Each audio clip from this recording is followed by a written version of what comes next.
어떻게 하는 겁니까? 네, 지금부터 제가 네. 세 가지 동작을 한번 승모근을 잘 풀어주고 목 주위 근육을 풀어주는 세 가지 동작을 말씀을 드릴 건데요. 네. 아주 간단합니다. 우리 평소에 하던 동작인데 이것을 조금만 정확하게 그리고 시간을 좀 잘 지켜서 해주시면 됩니다. 먼저 우리가 깍지를 한번 끼셔가지고 뒤통수를 한번 잡아주세요. 완전 뒤통수보다 약간 위를 잡으시는 게 좋거든요. 네, 예. 네, 아까. 그 다음에 이게 밑으로 쭉 내리시면 그럼 등줄기가 당기시죠? 네, 네. 예, 목을 통해서 그런 느낌이 나게끔 하신 다음에 정확하게 30초를 유지하시는 겁니다.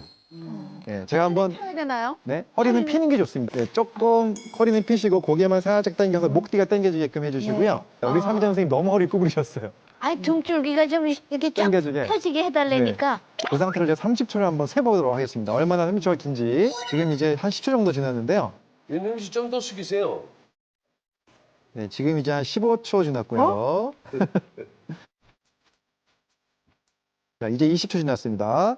9, 8, 7, 6, 5, 4, 3, 2, 1, 땡. 됐습니다. 지금까지 이렇게 스트레칭 30초 동안 해보신 적 있으세요? 없어요. 근데 사실 근육은요, 한 동작을 좀 오랫동안 풀어주는 게 훨씬 더 효과적이기 때문에 30초 정도. 네. 이 동작을 지금 앞으로 하셨잖아요. 이제 네. 반대로 한번 해볼 건데요. 이번에는 하늘을 보면서 보통 많이 하는 동작입니다. 예. 이것을 한번 30초 한번 해보도록 하겠습니다. 자, 다 같이 해볼게요. 하나, 둘, 셋, 넷, 목 뒤가 너무 다섯. 아파요. 여섯, 네. 너무 무리하지 마시고 아프지 않을 정도만 천천히 시원할 정도로만 하십시오. 네. 3, 2, 1, 땡. 됐습니다. 힘드네. 한 번만 더 할 건데 이번에는 옆에 잡으시고 옆으로 당겨서 30초 한번 가도록 하겠습니다. 자, 다 같이 한번 해보실까요? 자, 다 같이 하나, 둘, 셋, 넷, 다섯, 여섯, 일곱, 여덟, 아홉, 열, 열하나, 넷, 셋, 둘, 하나, 땡. 됐습니다. 그 몇 가지 했는데도 조금 시원한 것 같아요. 훨씬 나으시죠? 근데 이거 할 때 네, 뭐 네. 주의해야 될 점 아. 없을까요? 까불지 말아라 뭐 이런 거. 하실 때 이제 반동을 이용해서 하나, 둘 이렇게 하시면 안 좋고요.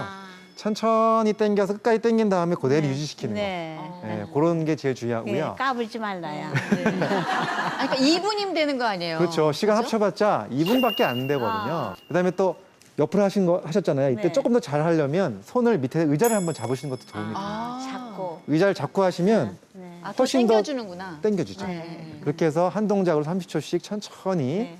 충분히 늘어난다는 느낌을 받고서 하시면 그래봤자 시간이 2분이면 매 동작을 다 할 수가 있습니다. 이것도 수시로 하는 거죠? 그럼요. 아침, 점심, 저녁으로 뭐 틈나는 대로 하시면 좋습니다. 자, 신동용 원장님, 이게 어떤 원리인가요? 우선은 고개를 뒤로 제쳐주는 이런 운동법은 이 아랫입술 정중앙서부터 정가운데 선을 따라서 배로 내려가는 인맥이라는 그 혈자리 경락이 있습니다. 그 경락을 늘려주는 효과가 있는 거고요. 고개를 아래로 숙이는 건 윗입술부터 시작해서 머리 뒤를 정중앙선을 따라서 척추를 내려가는 동맥이 있는데 그 동맥을 신전시켜주는 효과가 있는 거죠. 근육들을 이완시켜주는 효과를 이제 경락상을 통해서도 확인을 하실 수가 있다는 것입니다. 그리고 네, 이제 마지막으로 한 가지 더 말씀을 드리면 네. 팔을 이렇게 90도 정도 올리신 다음에요. 예. 그다음에 서로 팔꿈치가 닿게끔 붙입니다. 잘 닿으세요? 다 땄어요. 네, 지금 보시면 그래도 잘 다시네요. 이 유연성 관계가 있는데 우리 허천 선생님 조금 더 올려주셔야 될 것 같은데.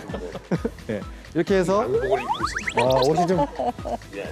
이렇게 하면 등이 훨씬 더 이렇게 승모근이 당겨지면서 어우, 진짜. 스트레칭이 되거든요. 예, 예. 이런 동작을 5초 정도 가만히 유지시킨 다음에 풀어주시고 또 5초 정도 가만히 유지시킨 다음에 풀어주시고.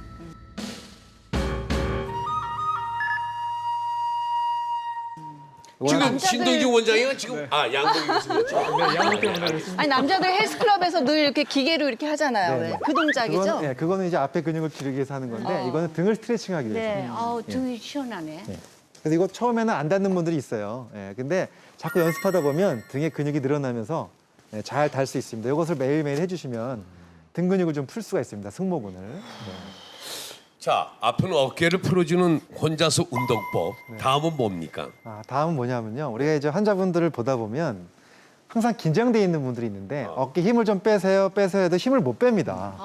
그때 하는 방법이 바로 뭐냐면 힘을 줬다 빼는 겁니다. 그러니까 힘을 세게 줬다가 빼면요. 어깨 긴장이 잘 풀리거든요. 그래서 어떻게 하냐면 어깨를 치켜 올리면서 5초 동안 숨을 딱 참으면서 힘을 줍니다. 세게. 그랬다가 5초 동안 있다가 힘을 빼면서 촥 풀면서 이제 호흡을 내뱉는 건데요. 어깨가 양쪽 어깨가 어디까지 올라가야 돼? 거의 귀에 닿을 때까지 최대한 올리는 겁니다. 귀에 닿을 때까지요? 물론 닿지는 않겠지만 닿는다는 느낌으로 자 하나 둘 셋 넷 푸세요. 이런 식으로 한 5번씩 천천히 한 세트에 5번씩 해서 해주시면 어깨 긴장이 잘 풀립니다. 네. 예, 어떻습니까? 우리 시청하시는 분은요. 시원 좀 해주십니까? 예. 두 손을 손가락이 교차되도록 깍지를 껴주세요. 그리고 깍지 낀 손을 머리 뒤로 가져가 머리를 지그시 눌러 뒷목과 등 쪽이 당겨지는 것을 느끼며 30초간 유지해주세요. 이렇게 목을 상하 좌우로 지그시 눌러주듯이 30초 동안 스트레칭을 5회 정도 반복합니다.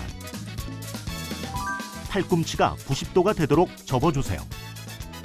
그 상태에서 팔꿈치가 맞닿도록 얼굴 앞으로 모아줍니다. 이렇게 모은 상태로 5초간 유지. 다시 팔을 벌려 팔꿈치와 팔꿈치가 일직선상에 오도록 벌려주세요. 팔꿈치를 모으고 벌리는 동작을 5회 반복합니다. 양손은 편안하게 아래로 늘어뜨린 상태에서 양쪽 어깨가 귀에 닿을 정도로 한껏 축혀 올려주세요. 그 상태로 5초간 숨을 참으며 유지하다가 어깨를 툭 하고 떨어뜨립니다. 이 동작은 어깨 근육을 이완시키기 위해 하는 동작으로 5회 정도 반복해주세요. 자, 이번에는 두통과 건망증, 이 노안과 난청을 부르는 목 근육에 대해서 자세히 좀 알아볼까요? 네. 뭐 그런 근육이 따로 있는 겁니까? 네. 사실 이 목의 근육 아까 제가 승모근 말씀을 드렸지만 예. 이 앞에 있는 근육, 물론 이제 승모근도 굉장히 중요하죠. 근데 이 앞에서 목을 지지해주는 근육이 바로 흉쇄이돌근. 이제 어려운 얘기죠. 근데 사실 목빗근이라고 얘기합니다. 빗근. 이제 빗자를 써가지고요. 이 이거요, 빗장뼈에서 연결된다 그래서 여기 잡히는 예. 부분이요? 그렇죠. 앞에 잡히는 부분. 이 근육인데요. 물론 이제 이 근육 때문에 뭐 눈이 침침해지고 이럴 수가 있거든요. 그런데 노안과 난청의 원인은 사실 그 자체의 노화 현상이죠. 눈의 노화 현상, 귀의 노화 현상 때문에 생기는 거기 때문에 물론 이것 때문에 노안이 온다라고 말할 수는 없어요. 하지만 더 악화 요인으로 볼 수 있습니다. 그래서 이런 목빗근에 문제가 생기면 여기 자꾸 굳게 되면 이 주위로 지나가는 많은 자율신경과 혈관들이 있기 때문에 이것들이 자꾸 수축을 하면서 눈 쪽으로 가는 혈관들, 네. 또 귀로 가는 혈관들 다 관련돼 있거든요. 그러다 보니까 점점 기능이 약해질 수가 있다는 거죠. 네. 박상주 원장님, 네. 목 옆 근육 어떻게 이해하면 됩니까? 그러니까 이게 이제 쉽게 설명을 좀 드리자면은요. 예. 사실 뭐 백문이 불여일견이라고 딱 보는 게 확실합니다. 그래서 우리 김정은 교수님 그 허리를 딱 펴시고요. 턱을 당기신 상태에서 저를 보시겠어요? 지금 딱 보면 카메라에 딱 보이는 근육이 있을 거예요. 예. 예. 저거. 지금 딱 앞에 나오는 저 근육 있잖아요. 예. 저게 바로 목 빗근입니다. 목 옆근육. 목 옆근육 미인이시네요. 저게 아무나 안 돼요. 살이 좀 없어야 돼요. 여기 이렇게 탁 했을 때 쇄골하고 연결되는 그 뼈가 굉장히 섹시하거든요. 어딜 돌아봐요. 아니 저는 살이 많아서 안 돼요. 어머, 그게 살이 많다 그러면 나는 어쩌리? 궁금한 게 이 목 옆 근육이 두통, 건망증, 노안, 난청까지 부추긴다는데 그 왜 이유가 어디에 있을까요? 일단 먼저 두통 얘기를 먼저 좀 드리면요. 네. 보통 우리가 두통 그리면 뭐 편두통이 있고 긴장성 두통이 있고 뭐 근지성 두통 이런 것들이 있는데 두통 치료를 아무리 받아도 빨리 해결이 되지 않을 때 그럴 때 우리가 한번 목 근육과 관련된 두통을 한번 생각을 해보셔야 됩니다. 그래서 우리가 뭐라고 얘기하냐면 경추성 두통이라는 말을 쓰거든요.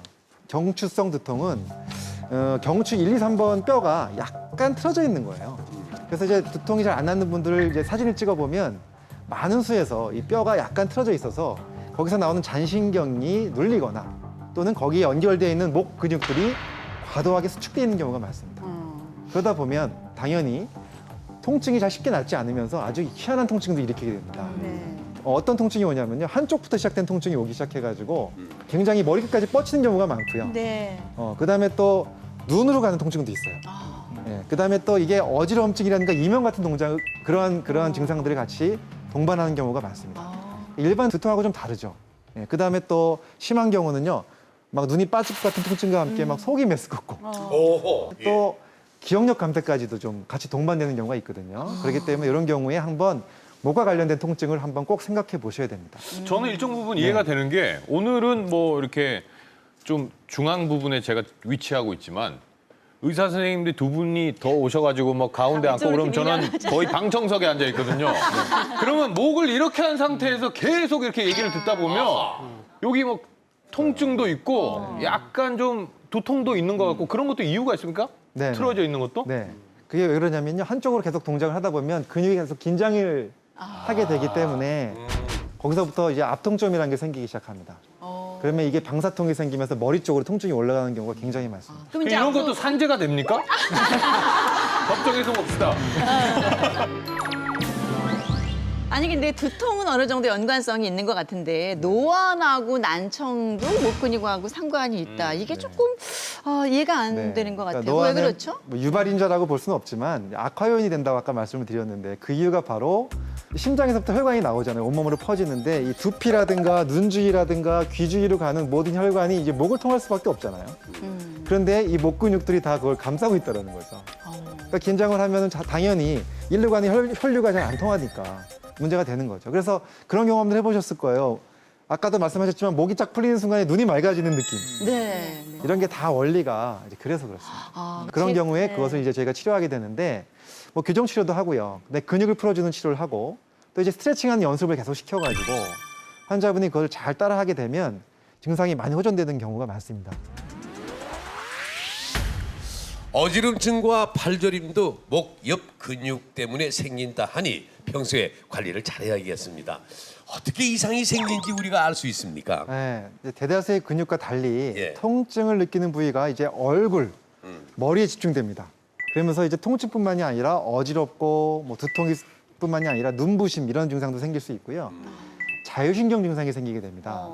이 자율신경이라는 게 좀 특이한 증상인데요. 예. 이 자율신경이라는 걸 잠깐 설명을 드리면 보통 우리가 운동신경 그러면은 이렇게 내 마음대로 움직일 수 있잖아요. 손가락을 움직이라고 내가 뇌에서 명령을 내리잖아요. 네. 자율신경은 제 명령을 따르지 않습니다. 그래서 자율적으로 움직이기 때문에 자율신경이거든요. 주로 어디에 있냐면 혈관에 있고 심장에 있고 장에 있고 예를 들어서 만약에 지금 심장을 좀 빨리 뛰고 싶다. 뇌에서 명령을 내리면 빨리 뛰게 할 수 있나요? 아, 네. 조금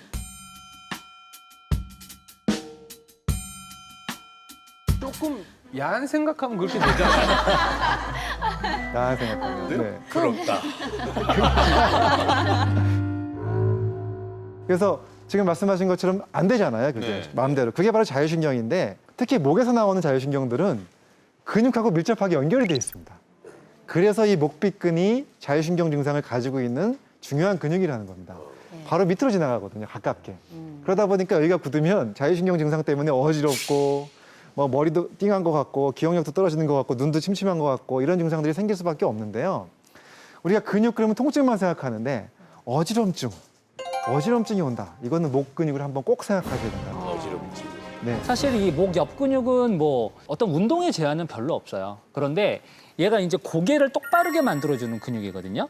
그래서 만약에 어느 쪽에 한쪽이라도 문제가 생기면 고개가 약간 기울거나 어깨 높이가 달라지거나 하는 이런 자세의 변형이 올 수가 있습니다. 그래서 이건 이제 후천적으로 어떤 근육에 문제가 됐을 때지만 이제 선천적으로 이 목 옆 근육에 문제가 되는 경우가 있어요. 그게 우리가 보통 말하는 사경이라는 병인데 그런 아이들 같은 경우는 태어났을 때 고개가 이렇게 돌아가 있는 아이들이 있습니다. 예, 그런 경우도 이 목비근이 짧아지거나 뭐 여기에 근육에 뭐 태어나기를 짧아서 태어나거나 보통 그런 경우거든요. 네. 그래서 사실은 이게 이제 아이들 같은 경우는 이제 타고난 문제지만 성인들 같은 경우에서 여러 가지 문제로 원인에 의해서 이 목비근의 문제가 되는 경우에는 이런 어떤 자세성 변화가 생기면서 다른 여러 가지 연쇄적으로 다른 쪽에 또 영향을 미칠 수 있기 때문에 이 목 옆 근육을 잘 관리하는 게 또 그만큼 중요한 겁니다. 이제 이 목 옆 근육, 이 목비근이 긴장하는 이제 습관들이 어떤 습관이냐면요. 우리가 일을 하면서 하늘을 쳐다보면서 일해야 되는 경우가 있죠. 예를 들어서 뭐 높에 있는 걸 뭐 자꾸 꺼내야 된다라든가, 네. 또는 뭐 도배라든가, 뭐 전구를 간다든가, 뭐 페인트 칠을 한다든가 이런 걸 이렇게 하늘을 쳐다보면서 오래 하다 보면 긴장이 계속 갑니다. 이런 동작이 안 좋고요. 제일 안 좋은 거, 전화기 이렇게 끼고서 전화 받는 거 있죠. 이거 상당히 긴장 많이 오죠. 목비근에. 그래서 이런 것들을 좀 피하셔야 되고요. 항상 평소에 목을 좀 긴장을 좀 푸는 습관들을 많이 기르셔야 됩니다.